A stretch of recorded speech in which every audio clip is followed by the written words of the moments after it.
For a brief moment, bulb energy looked like the future. It wasn't just another utility company. It was modern, it was ethical, it was green. Bulb promised to fix everything people hated about energy suppliers, confusing tariffs, bad service, and dirty power. It wrapped itself in clean design, friendly language, and a moral mission.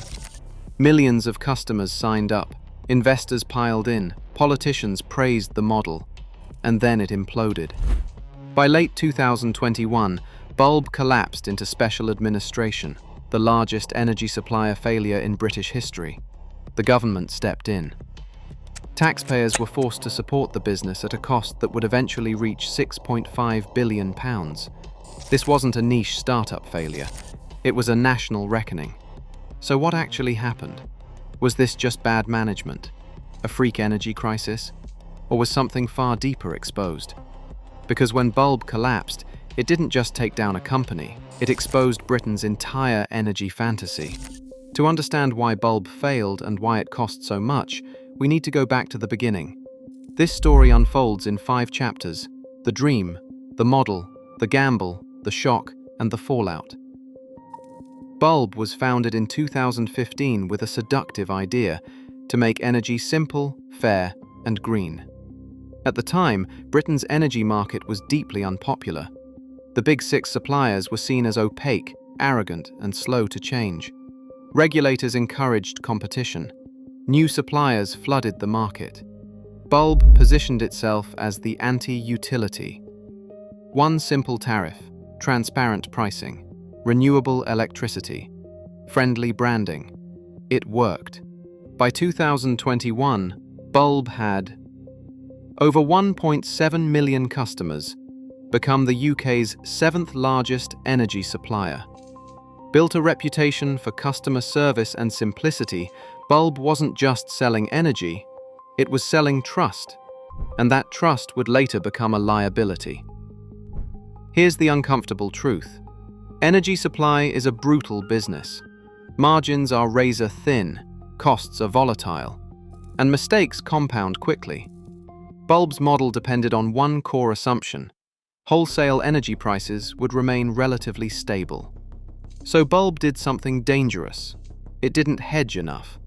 Hedging, which means locking in energy price in advance, is expensive. It reduces risk, but it also reduces short-term growth. Bulb chose growth.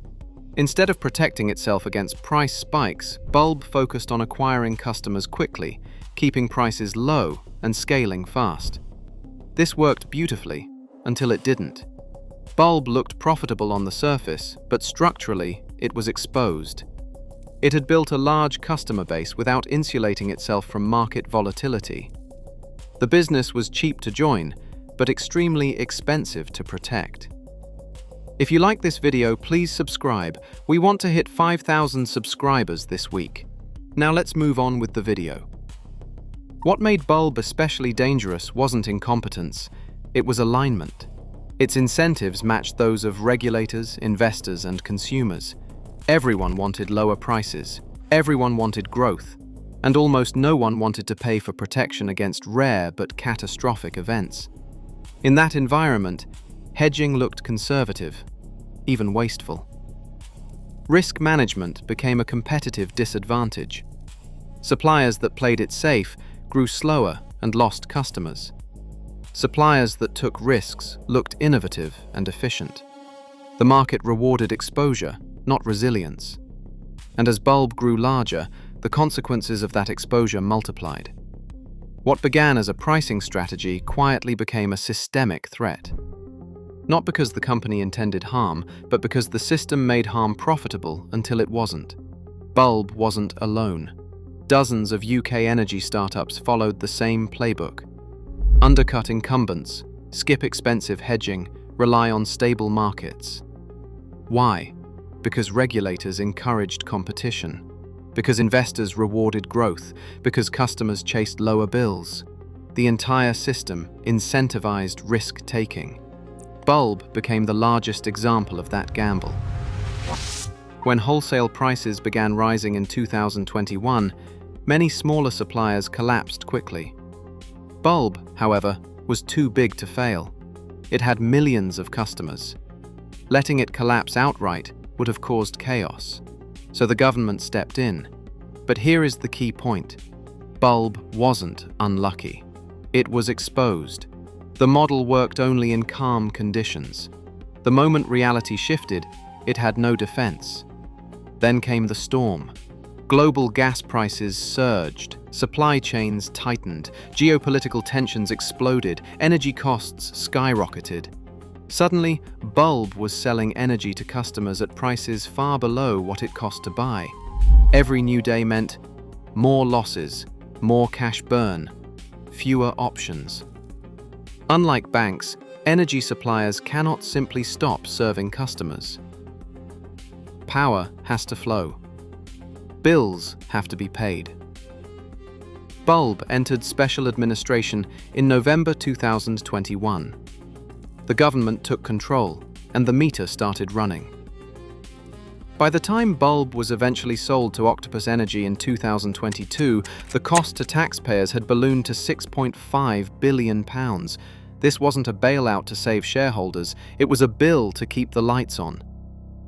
Bulb's collapse forced a brutal reassessment. The fantasy was this: more competition automatically lowers prices. Green energy startups are inherently safer. Growth equals resilience. None of that was true. The UK energy market had been built on thin margins, high volatility. Poorly aligned incentives. Bulb simply scaled those weaknesses faster than anyone else. So what did Bulb's collapse actually expose? 1. Cheap energy was an illusion. Low prices weren't efficiency, they were deferred risk. 2. Growth isn't safety. Bulb grew large enough to become a national problem, not a stable business. 3. Hedging is not optional. Risk management isn't a luxury, it's survival. 4. Competition without discipline is dangerous. Too many suppliers chased growth without resilience. 5. Taxpayers became the backstop. When the fantasy collapsed, the public paid. And here's the hardest truth. Bulb didn't fail because it was evil. Bulb didn't fail because it was greedy. Bulb didn't fail because it was incompetent. It failed because Britain designed an energy system that rewarded fragility. Bulb simply played the game better, until the bill came due. Today, the market is quieter. Fewer suppliers remain. Prices are higher. Risk is more visible. And the illusion is gone.